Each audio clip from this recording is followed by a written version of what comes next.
So hello and welcome everyone to today's session of the MZES Social Science Data Lab.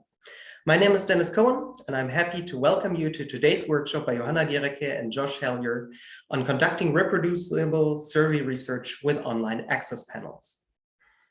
The MZES Social Science Data Lab is an event series at the Mannheim Center for European Social Research, where we provide a platform for early career scholars to present tools and methods for the collection, management, analysis, and visualization of data in the social sciences. About our two speakers today, Johanna Gereke is a postdoctoral research fellow at the MZES and director of the DFG-funded project Pretty Integrated, the Causes and Consequences of Immigrants' Physical Attractiveness on Integration Outcomes. Josh Hellyer is a doctoral researcher in the same project. In their talk today, Johanna and Josh will talk us through the entire process of a typical first survey-based research project using an online access panel from start to finish. In doing so, they will draw on their experience of fielding a recent survey, or survey experiment more precisely, in Germany, which they conducted as part of a replication seminar that was taught at the University of Mannheim last year. About the logistics of today's talk, we will be recording the input part of the talk, but not the Q&A. And we will be recording in active speaker mode, which means you will only be recorded if you unmute yourself and speak, in which case your audio will be recorded, and if your camera is on, your video will be recorded as well. If you want to ask a question but circumvent being recorded, you can simply post your question in the Zoom chat or send me a private message, in which case I will read it out for you. Okay, with that being said, Johanna and Josh, thank you so much for participating in the MZES Social Science Data Lab and for teaching this workshop today, and the floor is yours. Yeah, thank you so much, Dennis, for having us and for inviting us and initiating this. And Josh and I are thrilled to be here today and to share some of our experience, our very recent experience of conducting a survey experiment. Basically, what we have envisioned for today, I'll jump right into our program, is sort of a road tour, as Dennis said, from start to finish of a project that we conducted as part of a class that we taught together last fall at the University of Mannheim. So I'll briefly introduce the project. I'll also give you an idea of the timeline and the milestones that were achieved. We'll actually walk you through sort of the research design and have you take the survey yourself on Qualtrics. It's only about 10 minutes. And it is in German, I should say. So for those of you who don't speak German or don't understand it, just click through it, and it's more about getting a feeling of how the interface works.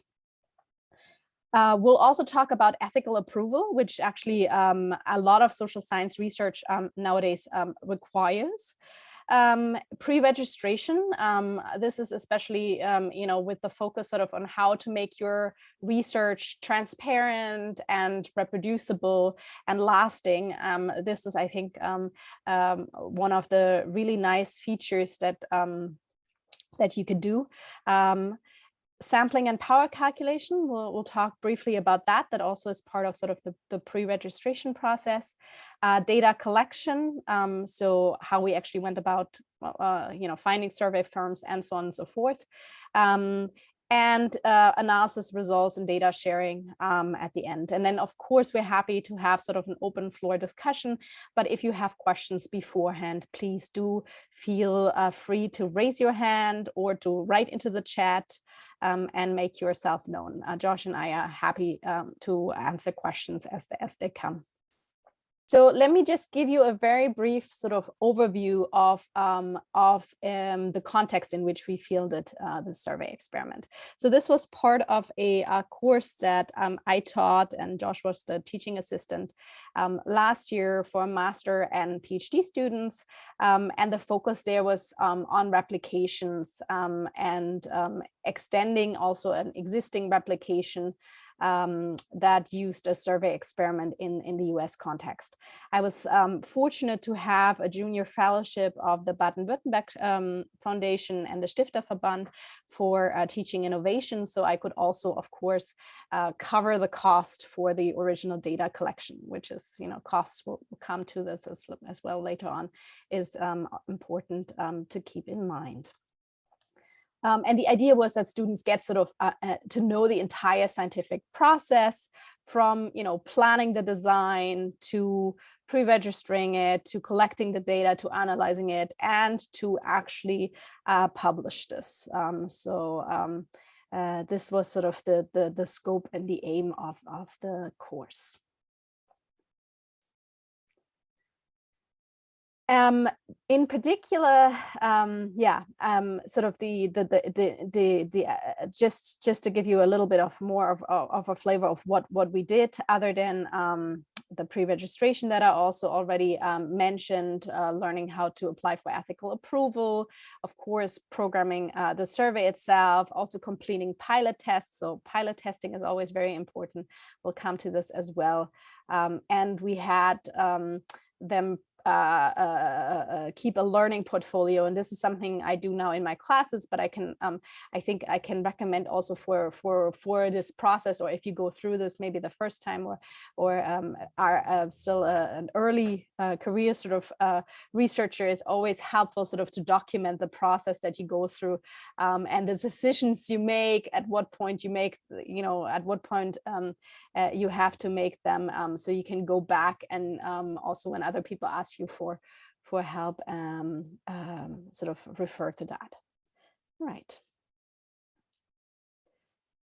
And this was the particular course we actually first duplicated the study. So we did a direct replication with the same data and the methods as the original study, and then we did this new extension collecting the data that we'll talk about today. And the study that we replicated was an ASR publication of Maria Abascal that looked at responses to group threat and basically how demographic decline in the US affects the classification of people who are ambiguously white. This is just a sort of a little bit of a student feedback that we got also from the learning portfolios. And I think, students also really appreciate doing these practical parts. So at least some of them said, I feel prepared to construct an online survey experiment myself, and it's rewarding to see sort of the pieces coming together at the end. There's always a lot of learning also going on, of course, from peers to peers.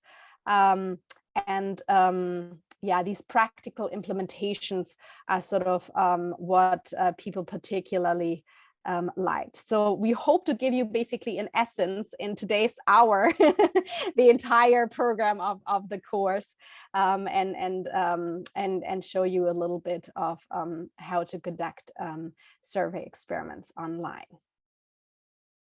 All right, so I think this is very helpful to give you a sense of the timeline. This was a particularly time-wise sensitive project because we had to implement it within the semester. And Dennis was so nice to put together this very nice graph for us. And you can see we started off in the summer, actually, Josh and I, preparing the syllabus, thinking about what study we want to actually extend, what we want to test. And then we had to do an IRB, the ethics application, in about sort of handed that in July, because that is always very time sensitive. And of course, you need to have that sort of approval in hand before you field your survey.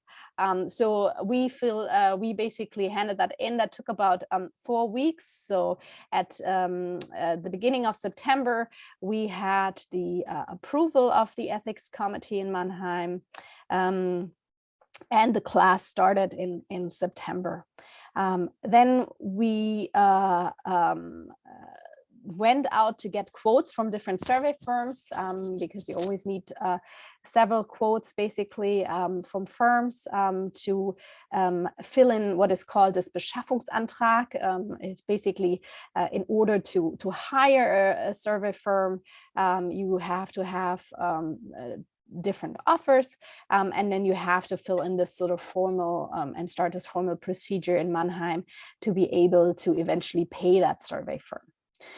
At the same time, we always worked on the design, now with the students together, presenting them with different options and asking for their ideas. And we were able to basically pilot test and start the first pilot test in sort of mid-late October. We first planned only to do one pilot test, but realized we needed a second pilot test. So luckily we had a little bit of buffer there to do 2 pilot tests, one after the other.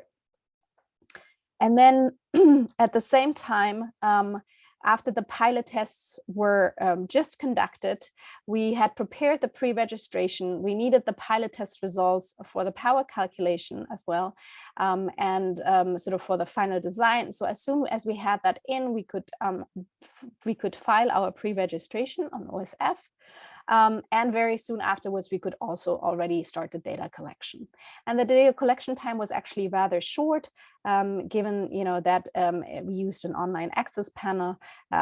Usually data collection doesn't take very long, just a few days, maybe a few weeks, depending on your sample.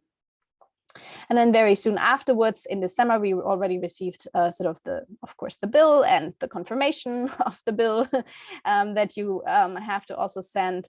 And then we finished the analysis and writing up and managed to submit it to the journal on the 12th of January. And now just uploaded the final data and code after having received actually back a conditional acceptance on the article. So it's been a really this is really a quite a dense timeline, and especially the end was particularly fast because we chose a very specific journal that doesn't send out the articles to review by external reviewers, but does sort of the reviewing process within-house by the associated editors. All right, let me give you a few more details about the research design. And actually, this is the part where Josh takes over. And we'll also post the link to take the survey yourself very shortly. Yes, I am working on getting you that right now. So there in the chat is a link to actually take the survey yourself. So as Johanna said earlier, the survey is in German because we are going for a German target audience. For those of you out there who are non-Germans like myself, hopefully you can still just click through it. We're not collecting data anymore, so your answers are irrelevant. It's just really for you to click through and get a sense of what the survey is like. And we'll explain the hypotheses and everything again after the fact. So if you don't understand what's going on, it's okay. We'll explain it all after this. Note that there are 2 answers you do have to give specifically in order to get to the survey. So on the first page, you need to choose the top option in order to agree to the terms and conditions of participating. And then on page 5, you'll see the pictured screen here. You do need to answer that you do not have a migration background, because we were screening out participants that who were not born in Germany or whose parents were not born in Germany, because a major focus of our study was evaluating people's migration background, and we wanted to hold that constant. So those are the only 2 answers that matter for our purposes, and we'll give you 5 to 10 minutes here to just click through that, hopefully get a sense of the survey, and then we'll explain it again in a few minutes. All right. So hopefully that was enough time to at least get a sense of the rating tasks that we had people do. If you didn't make it through all 18, again, that's totally okay. You probably still got enough of a feel for it, I hope. And we'll go ahead and explain kind of what that was all about. So our hypothesis here was that exposing Germans to information about demographic decline would make them more likely to classify phenotypically ambiguous individuals as members of the outgroup, or here people with migration background, and that would reflect a shift in group boundaries. So they would be making the boundary then more exclusive to become, like a true native German. And here the information about demographic decline was about showing demographic projections that indicated either that native majority Germans would remain the largest demographic group in the country, or that they would make up about an equal share as people with a migration background in the future. And after showing that treatment, we have people make ethnic classifications of 18 different faces. And these are people that live in Germany, but include people with and without a migration background. And so you saw one of the two graphs here. The control graph is at left and the treatment graph is on your right. And these are meant to indicate different levels of demographic threat. So both graphs are based on linear projections of the status data. So this is based on real data that shows the demographics of Germany today. And we either projected that data forward to the year 2025 in the control condition, or all the way to the year 2065 in the treatment condition. And so important to note is that these graphs are showing the same data, just one is showing it in the short term and one is showing it in the long term. And they're both based on actual demographic projections. So we didn't make this up, and we weren't using deception in showing them this treatment. This is based on the status information. We found as part of our pre-tests that people had a lot of trouble reading the graphs, and this was something we didn't necessarily anticipate.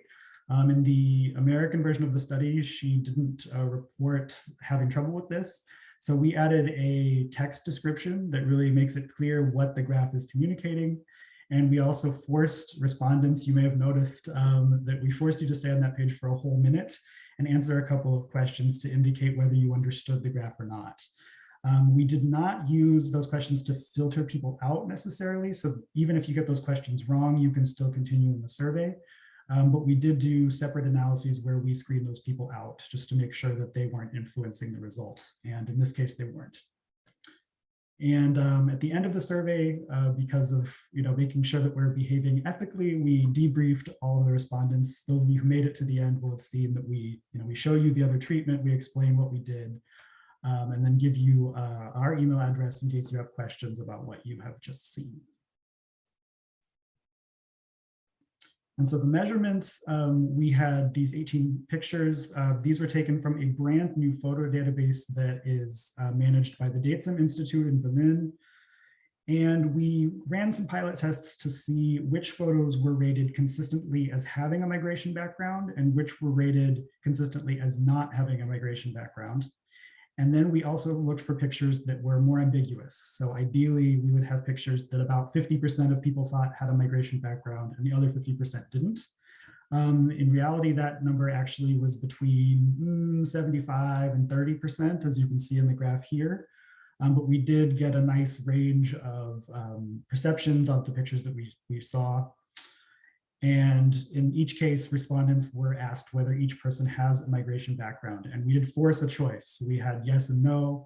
We considered including an I don't know option, but we figured that was something that a lot of people would use and would give us nothing usable. So we asked people to please go from their gut instinct and just make their first judgment call without thinking too much about it. And that's what you would have done as part of the survey just now. We also asked for a variety of demographic information. We asked for immigration attitudes, the share of people with migration background in their own social network, educational attainment, whether they live in East or West Germany, and whether they live in an urban or rural area. We asked for a postal code and then matched that with a data set that indicates the population density of each postal code, and used that to map where people are. One thing that you'll want to consider when designing your own questionnaire is the order of the questions. So in our case, we wanted to ask our demographic variables before we did the treatment because we didn't want the treatment to actually impact someone's immigration attitudes. So we wanted to make sure we were measuring that ahead of time. and then applying the treatment. You could also imagine a situation where if you're doing a survey and it's about, say, discrimination, you may not want to queue up the idea of migration background or race before doing the main part of the survey. You may want to ask those questions at the end so that you're not giving people an idea that that's what this survey is about. So this is something you'll want to be very careful with. You don't want to accidentally prime people with one of your demographic questions. And so that when you do influence that people's responses through the questions, those are called order effects. You can find there's quite a bit of literature on this topic. And it's definitely something you will want to think about as you're designing your survey. So questionnaire design, it's kind of an art in and of itself. There are entire semester-long courses about it. There are books. You know, we can't cover this, unfortunately, in our talk today, but we can give you a few places to start. So first thing to do always when you're looking to ask us a question in a survey is to consult the literature, see how other people ask for the same question that you're interested in. A lot of the time there may even be sort of a standard question that gets asked across a lot of different surveys, and then that's a very easy thing for you to just sort of copy or adapt to your needs anyway. If you need more information about that, or you are looking for maybe something that hasn't been asked a lot in the existing survey literature, we have a link here to the MZES survey guidelines. And I know you can't click on this, but we'll make sure that the slides get uploaded to the GitHub after the talk today, and then you'll be able to go through and access these resources. And so this website has really a lot of information about best practices in question wording, in designing your response options, and just making sure that your survey is, you know, clear, understandable, and is going to get you the results that you're looking for. So that's a great resource when you are going to design your questionnaire that you should definitely look at. And then one thing we did with this survey is we also pre-tested it. We had all the students in the class send the link to their friends and family. And, you know, these are people that are not scientists. They don't know what we're trying to do. And they are basically the target audience that we're looking for who will be answering the survey. And a lot of them had really helpful feedback about things they thought were confusing, things that could have been worded better. We were able to use that before doing a more formal pretest and make the survey better so that we didn't have to do, you know, a third pretest. So you can kind of think of that as like a pre-pretest if you want. And so, brief overview of questionnaire design. Once you have your questionnaire basically good, the next thing you'll want to be thinking about, or maybe even simultaneously, is your ethical approval. As Johanna said earlier, this is something you need to think about sooner rather than later because it does take some time, especially when you're in a hurry like we were. So who needs ethical approval? The rules might vary from institution to institution, but I think the rules here in Mannheim are probably pretty much the same as you'll find at your institutions as well, for those of you that are not based here. But here, ethical approval is required for any research on human subjects that involves any personal or personally identifiable data or that deceives subjects. So those are the two that I think you'll probably be most likely to encounter in your own research. And those are the ones that we had to justify in our application.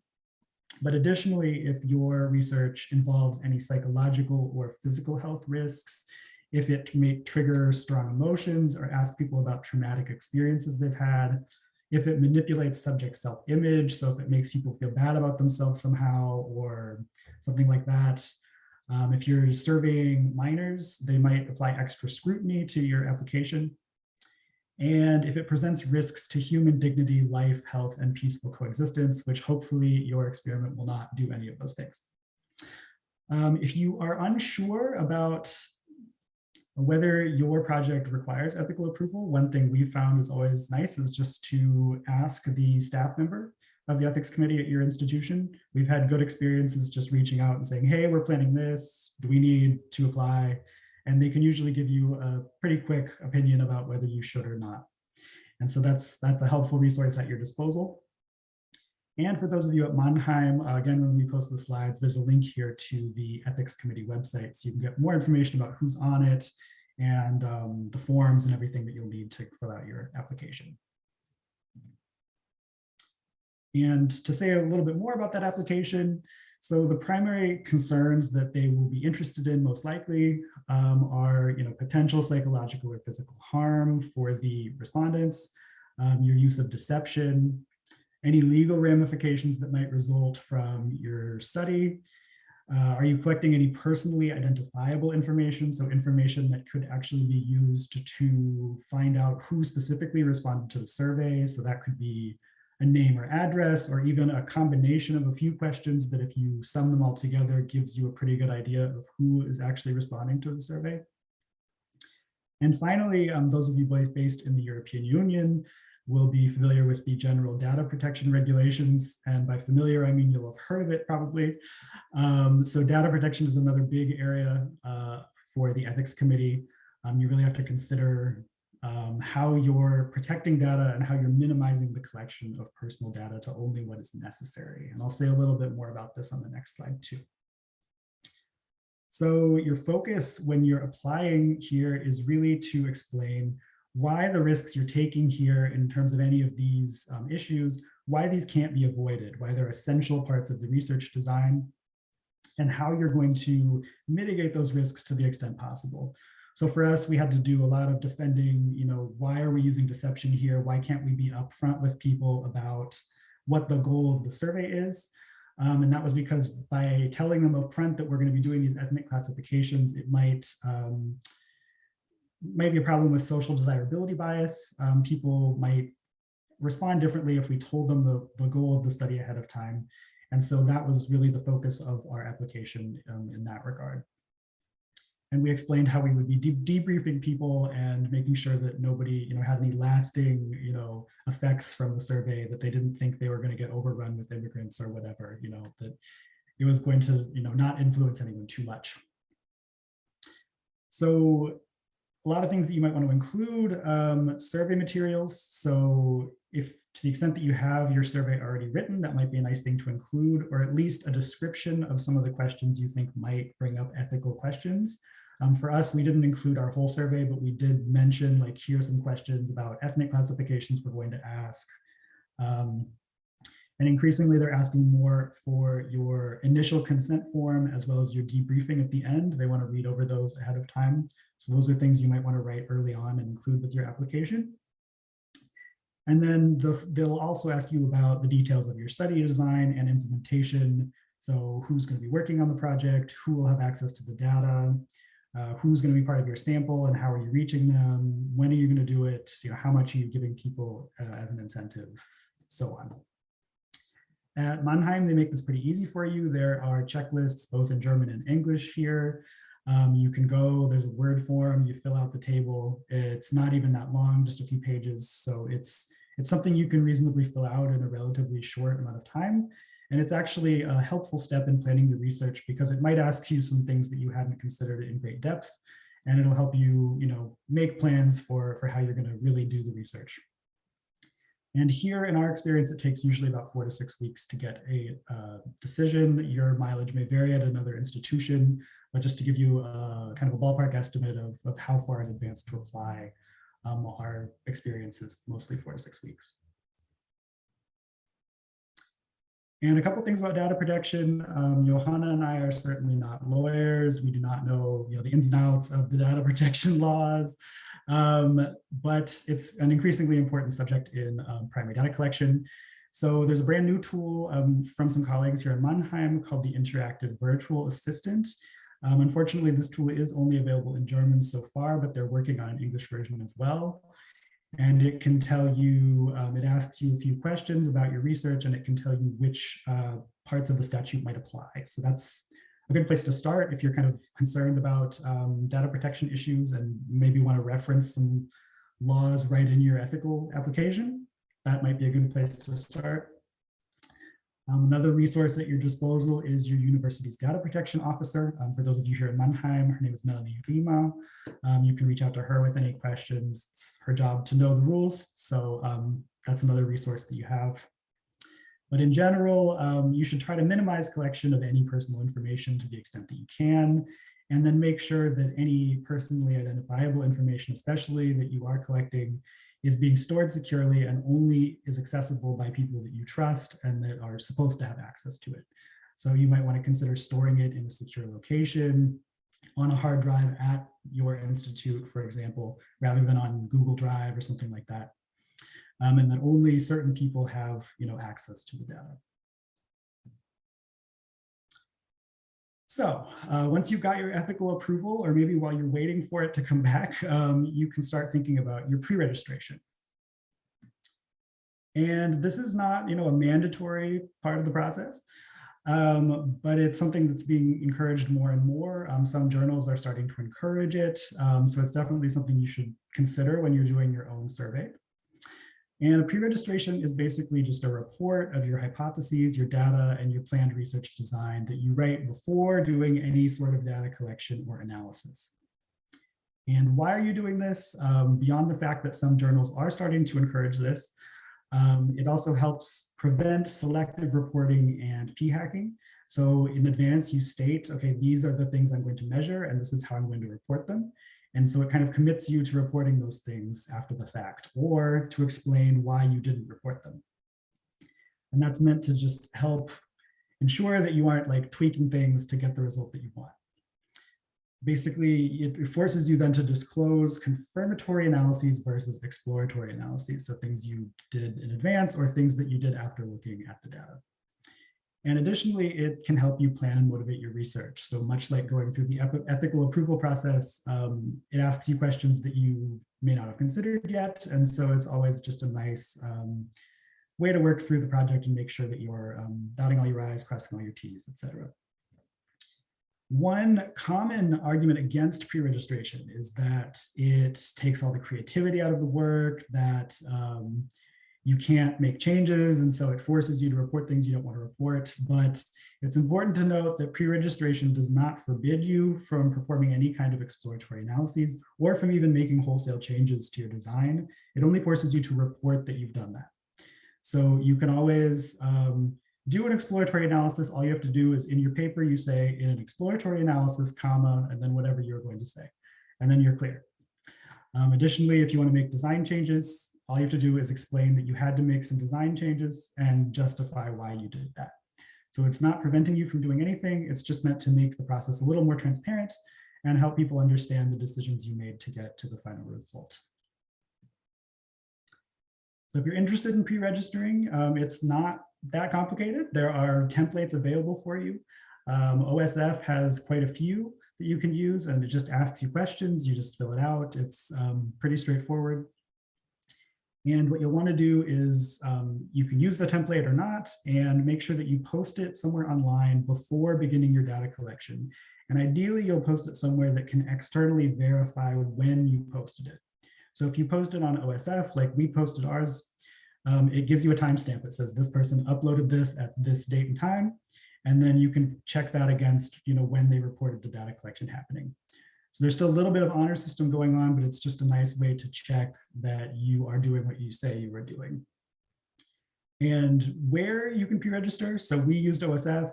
There are also other websites. The University of Pennsylvania has a tool called As Predicted that also kind of helps you write your pre-registration. It asks you a few questions and then sort of puts it together for you. So that's a nice tool for those of you who haven't done one before, especially.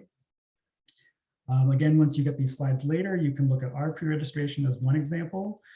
We used a template that's specifically for replications, so ours might look a little different than if you're doing an original experiment, but there are plenty of templates out there no matter what kind of experiment you're planning.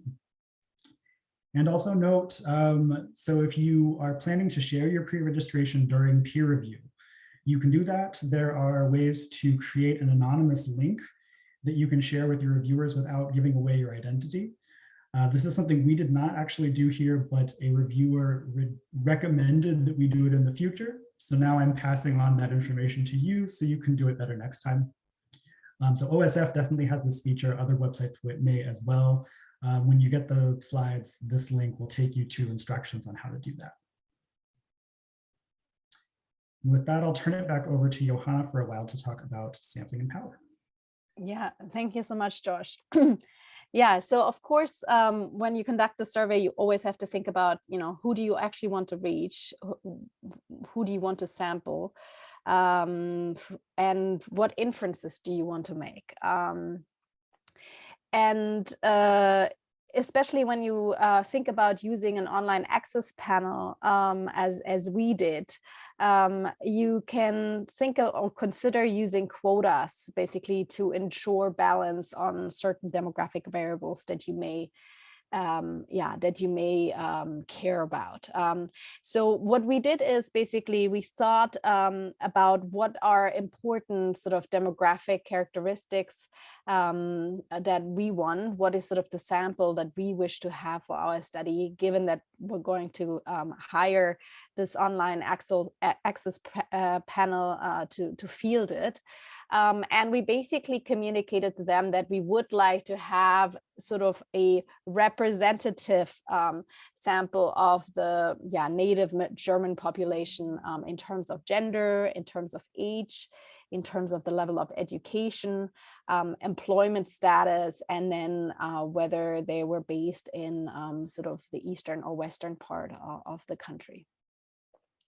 There are not able sort of to restrict the sample themselves in terms of whether people have migration background or not. So we had to include a question at the beginning of the survey. Basically, that was a screening question. So when you took the survey, remember Josh asked you, please make sure you say you don't have migration background, because otherwise the survey would have ended for you at this point.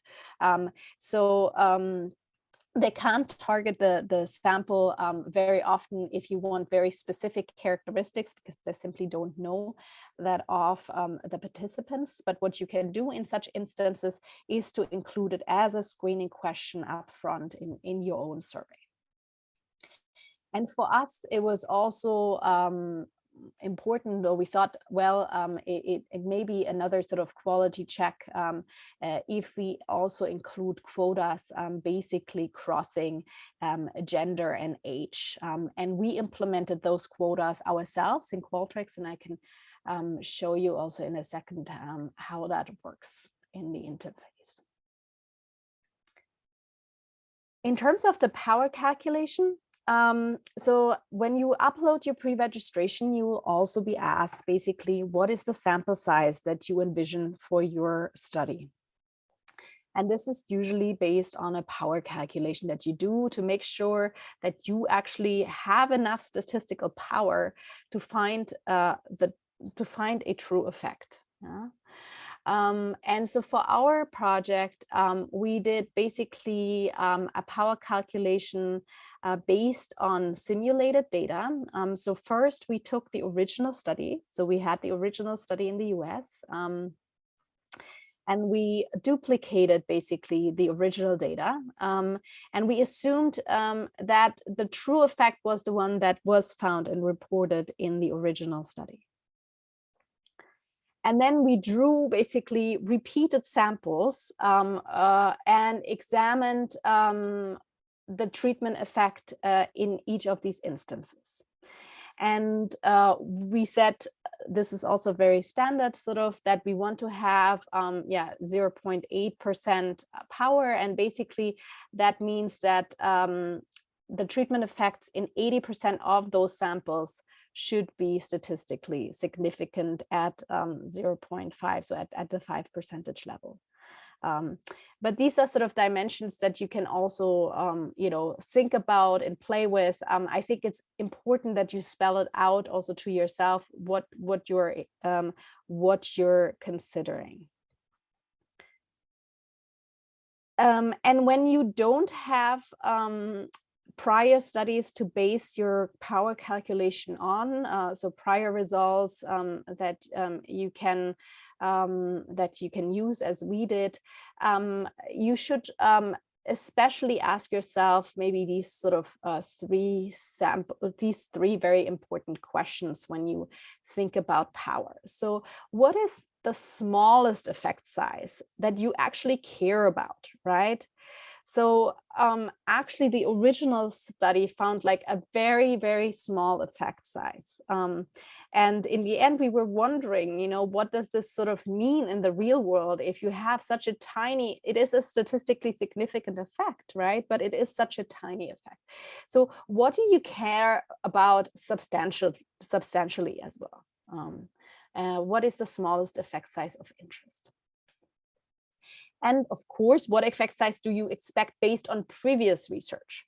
So even if you don't directly replicate a study, there may already be research in the field, and you can compare, you know, what are basically the effect sizes that people do find in these similar types of studies.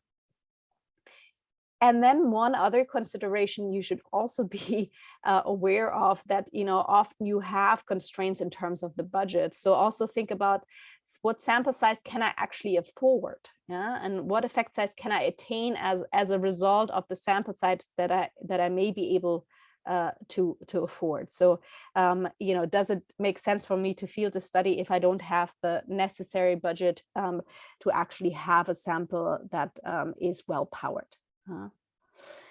Power calculations are very tricky and particular and difficult, and so it's hard also sort of to generalize. This is just a little bit of an excursion sort of, and a note that you should think about your power, and these are important considerations to make.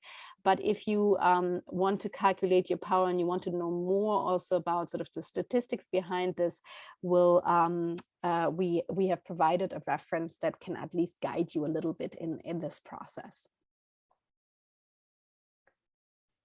All right, in terms of the data collection, we decided to go with an online access panel from the beginning on, because that was sort of a cheap and easy and fast way to get a sample that was sort of good enough for our purposes in this study. And let me just say a few words about online access panels. So these are basically pre-selected groups of course, internet users, and they have taken part, usually previously in surveys. A lot of marketing research is also using these online access panels, but also researchers like us frequent them more and more. Yeah, the benefits, as I said, you know, fast data collection, like sometimes within days. It's relatively low cost. So right now, I think we paid a little less than €2 per respondent.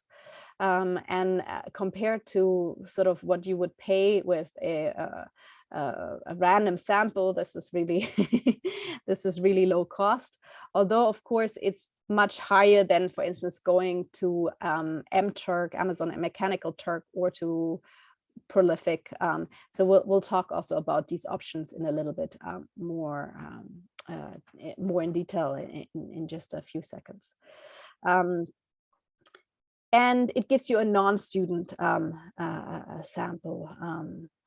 It's also possible to do international data collection. So right now I'm planning a project actually that does comparative research in Austria, Germany, and Switzerland, for instance, and they also have panels in these countries, but also in others. The drawbacks, of course, you know, it is only using people who are internet users. They may be motivated mostly by the incentives that they receive.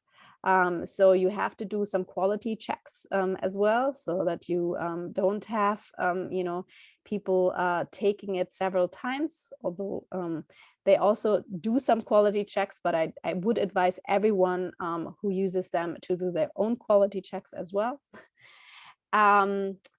Of course, they're also used to answering surveys, although more sort of market research surveys than classical research surveys like we conducted.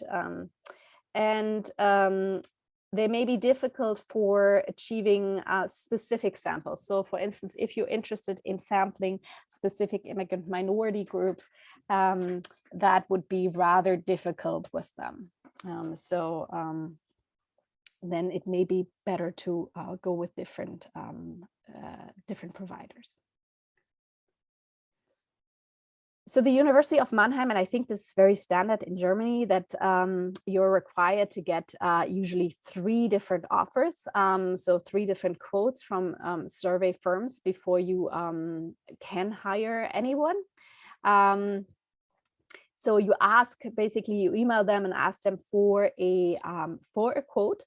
And in your request, in your email, you should of course state, what is the sample that you actually desire. Make sure you also include, the pilot tests. So potential, number of respondents you want for the pilot test, not just for your main studies. You have to specify whether you have restrictions, as in our case, we said, okay, we would screen out people who have a migration background. And in terms of sort of representativeness, specify, what variables you do care about. Ideally, you also say when you want to field the survey, whether you have any restrictions and how long it can be in the field. Otherwise, they will also tell you how long they think it would take for this survey to be completed. And then very specifically and very importantly, you need to ask them whether it's possible that you program it yourself, because some survey firms don't like that. They like to use their own in-house programming, and they don't allow you, for instance, to program the survey yourself. So if you want to do it yourself, then you have to make sure that is possible. You should also ask them about sort of, how many people take it on a mobile phone versus on a laptop, and make sure that, in the end, your survey looks good on whatever tools you decide to use. And whatever browsers people use. So there are specific sort of technical differences that are relevant here. So for our project, we got 3 quotes. We asked for 3 quotes. We received 2, and one company, YouGov, basically declined. Because they said, they would like to program it themselves. And we said, no, we want to make sure we do this in-house. First of all, because I think it's a useful learning experience to actually go and do it. We have the software, a nice software, I think, an interface to do it in.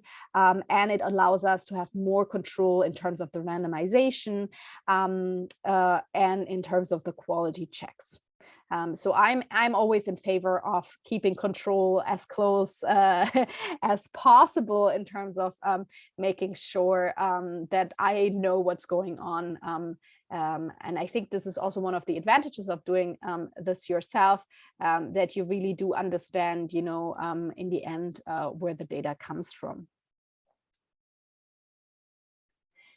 So we went with Bilendi in the fall, but nowadays, so very shortly after we conducted our survey, Bilendi actually merged with Respondi. So right now, this is basically the largest online access panel in Germany. They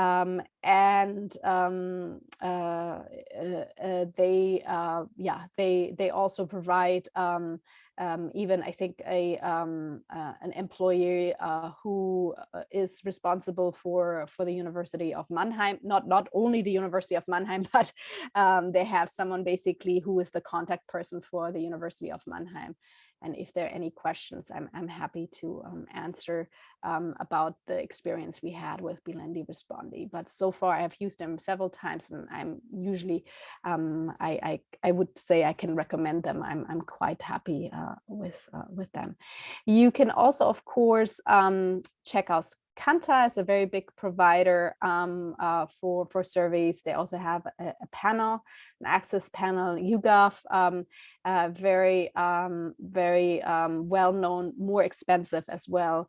But there you can program it yourself. Prolific, as I mentioned, is a crowd working platform based in the UK.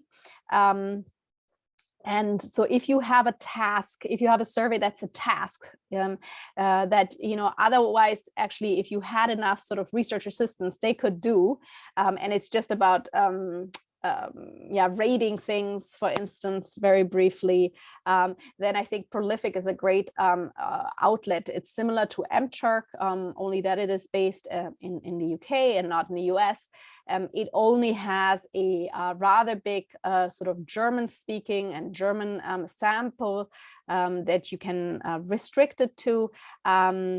But I would say these are mostly students, so it's mostly a student sample. So if you're just simply interested in doing sort of an experimental study, a survey experiment, and you're interested simply in the treatment effect, then this may be something. Or if you want to get some sort of rating or do some pre-tests there, then that would definitely be an outlet that you can consider. And this is, of course, not a complete list. There are many more, but these are some that I'm quite familiar with.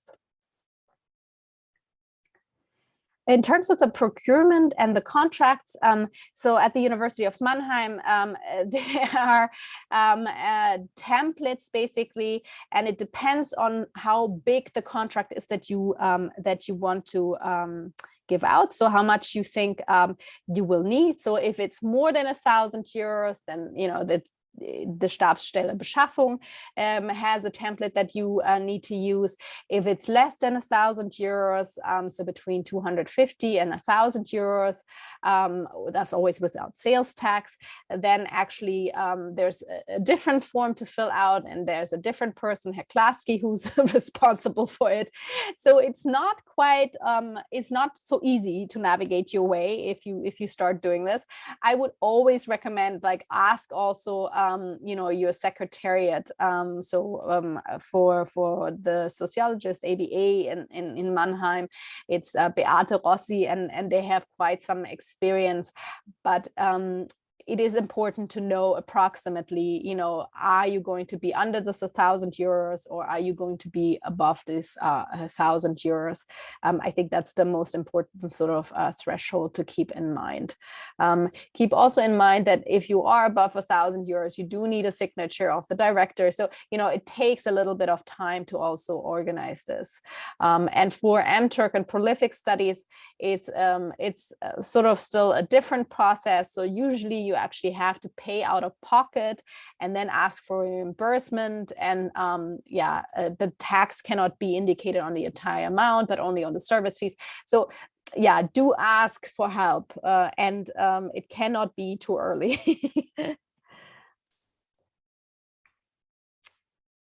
All right, and then in terms of survey program it, the question is, do you want to program it to yourself or leave it to a survey company? If you do want to program it yourself, we used Qualtrics, and I've had good experience with using Qualtrics for programming surveys, and the MZES also has a license for some users. So if you are interested in using this, this is very simple to do. You don't need to know basically any sort of programming language.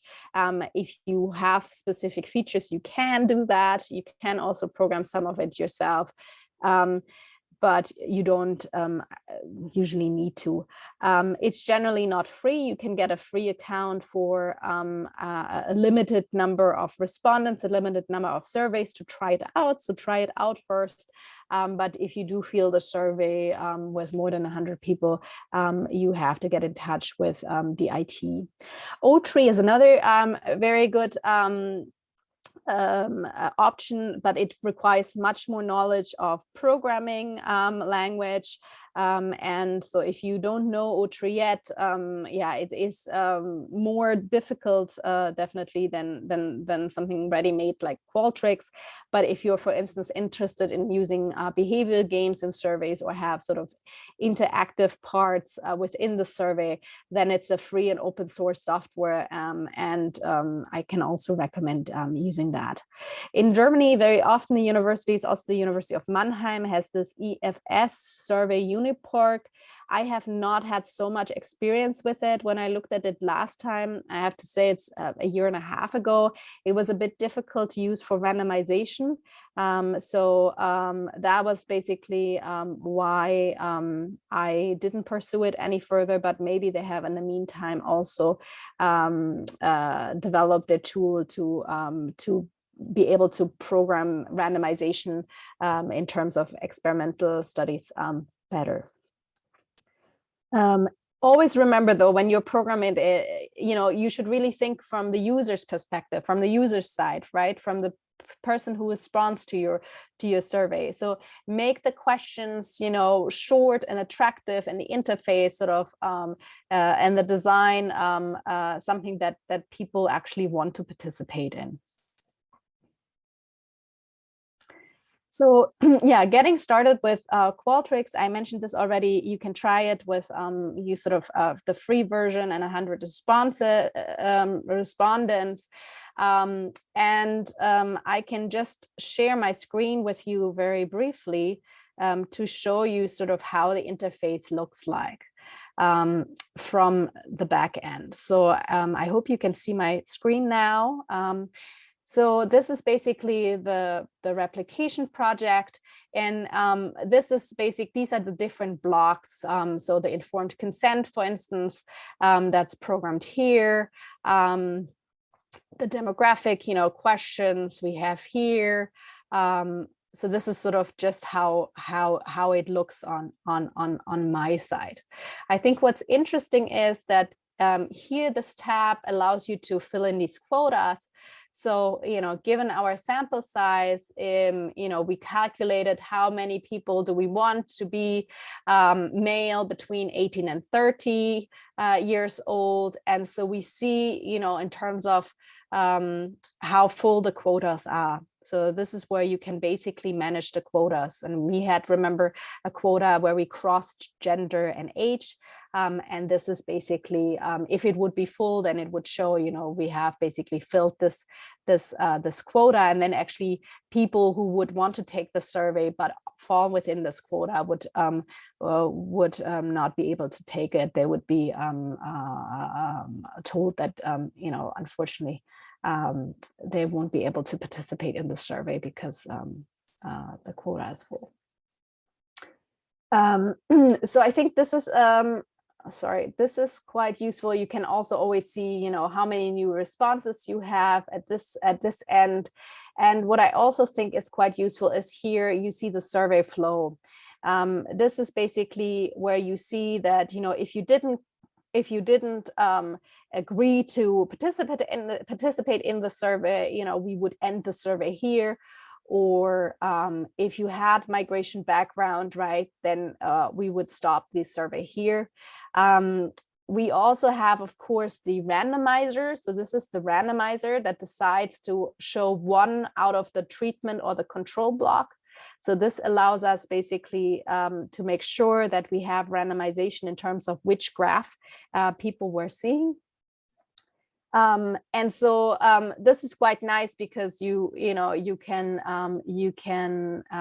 basically determine and make sure that the order is the ordering. For instance, if you want to have a random order of your demographic questions or something like that, you are able to keep control of like what people actually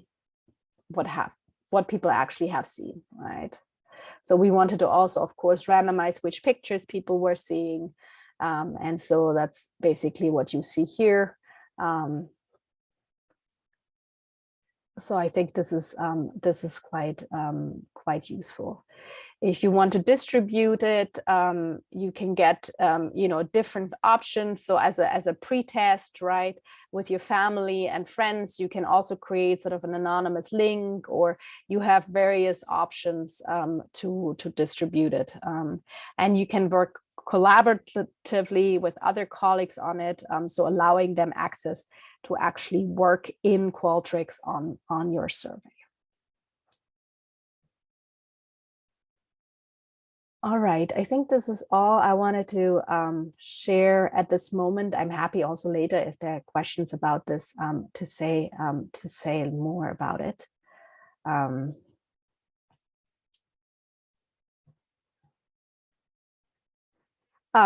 Pilot testing. I think Josh, you'll take over here, right? I can, yes. Okay. So pilot testing, you'll want to make sure that you're pilot testing to make sure that you're, for example, in our case, we're doing an experimental survey. We want to make sure that the treatment works, that it's having some kind of an effect on the way people are responding, and that the photos are perceived the way we expected. So we needed to identify which photos looked like native Germans or which looked more like migrants, etc. This is also an opportunity to ask your respondents, because you probably won't be including these responses in your survey. You can just have a question that says, did you have any trouble filling this out? Is anything unclear? And we did that to get a little bit more open-ended feedback about the survey, just to make sure everything was okay that way. And then, as we mentioned earlier, we pilot tested 2 times. The first time we went for a sample of 150 people using the Belendi online access panel. And as I mentioned earlier, we found that a lot of people were getting the comprehension questions wrong. So they were not understanding the treatment the way we expected. And we also found that the pictures, so the pictures that we had tested before, they weren't as ambiguous as we thought. So we needed to get pictures that were a little bit more ambiguous for the next go around. So then we did a second pilot test to add the text description of the treatment and to implement time restrictions, and also to add some more ambiguous looking photos to make sure that we had everything we needed. And then everything looked good after that, so we could proceed to the final data collection. So if there's one thing you can learn from our experience in this project, it's plan for more pilot testing than you think you will need.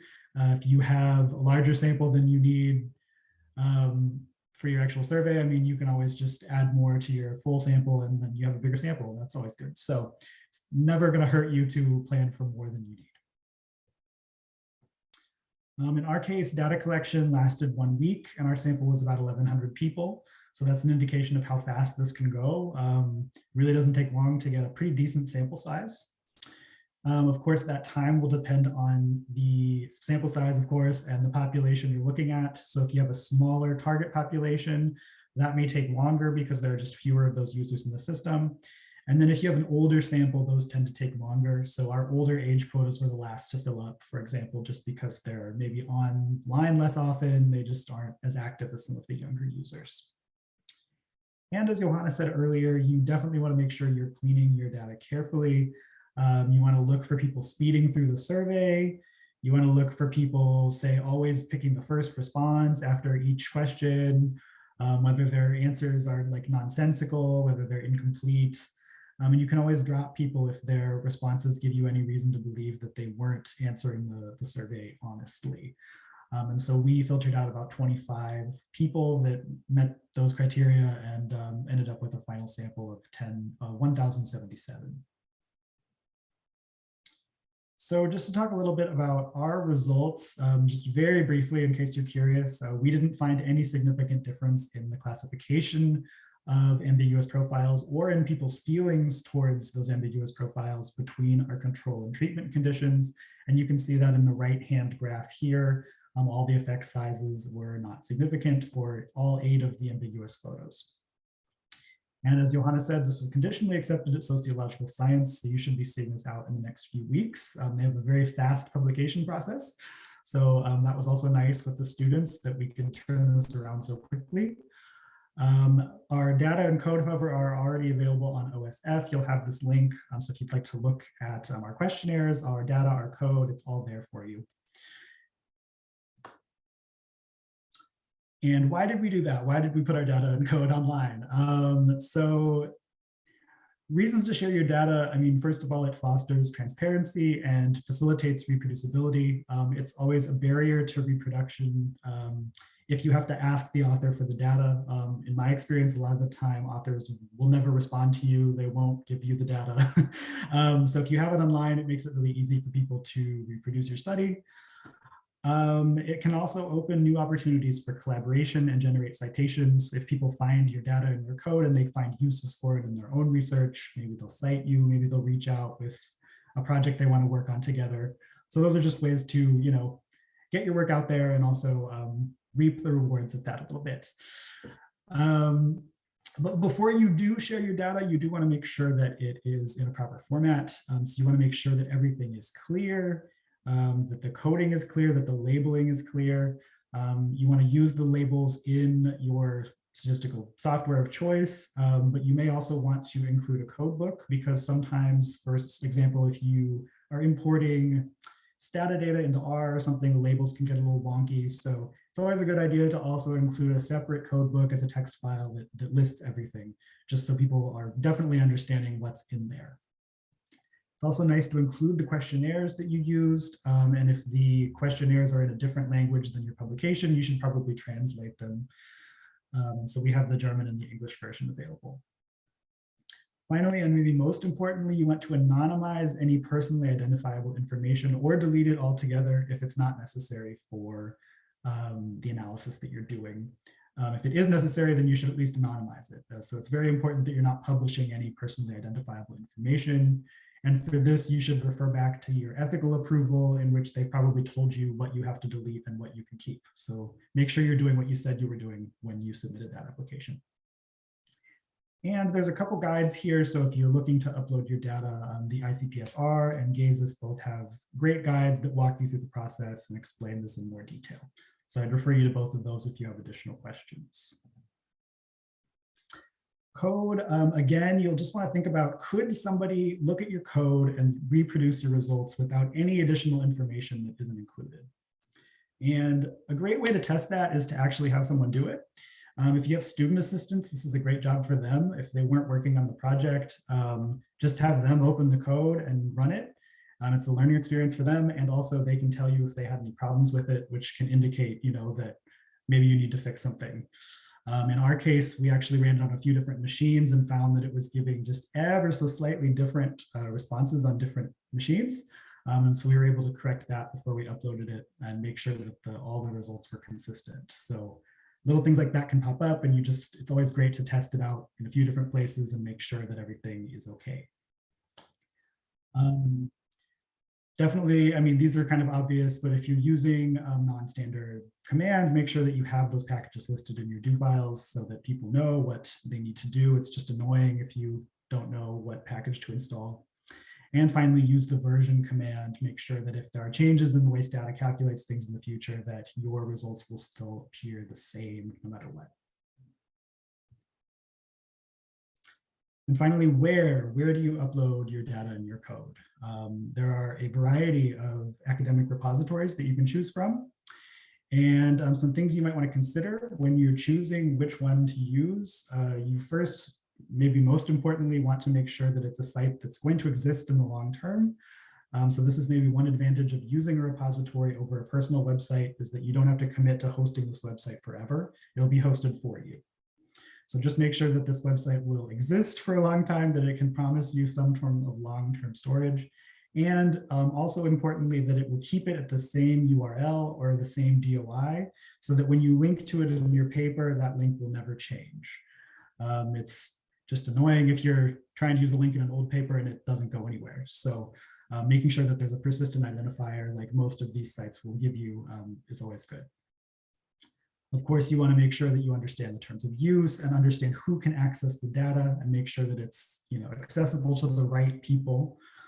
And in some cases, if your journal would like to see your data and code ahead of time, make sure that you use a repository that can give anonymous access, like I already mentioned. And finally, cost. The sites here are free. There may be some that aren't free, so just make sure you understand the costs before putting your data somewhere. We used OSF. There are many others. These are some that are commonly used in the social sciences: the Harvard Dataverse, the ICPSR from the University of Michigan. MZES here in Germany has a Solvi DataNet datorium. And then here in Mannheim, the library has its own repository associated with the library. And so your institutions may also have something similar. It may be worth asking your libraries about that. And finally, if we didn't answer some of your questions, we can refer you here to some books. These are, if you want to get really in depth about survey design, these are some great resources for you. And again, these slides will be available to you afterwards so that you can refer back to it. And with that, I think we can open up the floor for questions. We talked for way longer than we thought though, so, but there's still some time. Perfect. Thank you both so much. Before we head into the interactive Q&A with our audience here in the Zoom meeting today, I just want to say thank you and goodbye to our future YouTube or viewers on the future YouTube video of this talk and recording.